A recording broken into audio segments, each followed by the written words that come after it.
அஸ்ஸலாமு அலைக்கும். நான் வந்து காலையில் 4 மணிக்கு தான் நான் இந்த வீடியோ எடுத்தேன். ஏன்னா அரஃபா நோம்புக்காண்டி நான் செஞ்ச சாப்பாடு தான். நாளைக்கு தான் எங்களுக்கு பக்ரீத் இருக்கும். அப்போ அதுக்காண்டி இன்றைக்கி அரஃபா நோம்பு உண்டு, ஒரு நோம்பு. அப்போ அந்த நோம்பு வச்சிடலான்ட்டு தான் காலையில் எழுந்திரிச்சிட்டு இட்லி தான் அவிச்சிருக்கேன். இட்லி அவிச்சிட்டு சாம்பார், சிறுபருப்பு, உருளைக்கிழங்கு, தக்காளி பழம் போட்டு சாம்பார் பொடி போட்டு வச்சு சாம்பார். அதுக்கப்புறவு தேங்காய் சட்னி, பச்சை மிளகா வச்சு அரைச்ச தேங்காய் சட்னி, இதையும் வச்சு எடுத்துக்கிட்டு இட்லி இப்போ ஃபஸ்ட்டு நான் துணியிலேருந்து எடுத்து மாற்றிட்டு, இட்லி வெந்துருச்சு, அதுக்கப்புறம் துணியிலேருந்து எடுத்து எடுத்துக்கிட்டேன். அதுக்கப்புறவு ஒரு ஏர்த்தம்பழம் அதையும் எடுத்து அதே இட்லி பாத்திரத்தில் வச்சு அவிச்சு எடுத்துக்கிட்டேன்.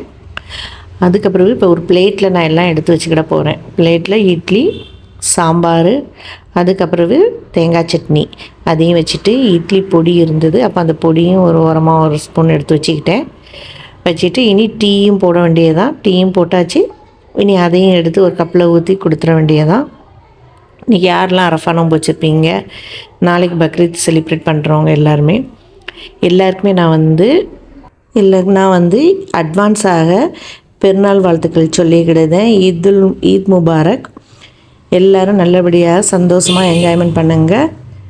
வீடியோ பிடிச்சிருந்ததுன்னா சப்ஸ்கிரைப் பண்ணுங்கள். அலைக்கும் சலாம்.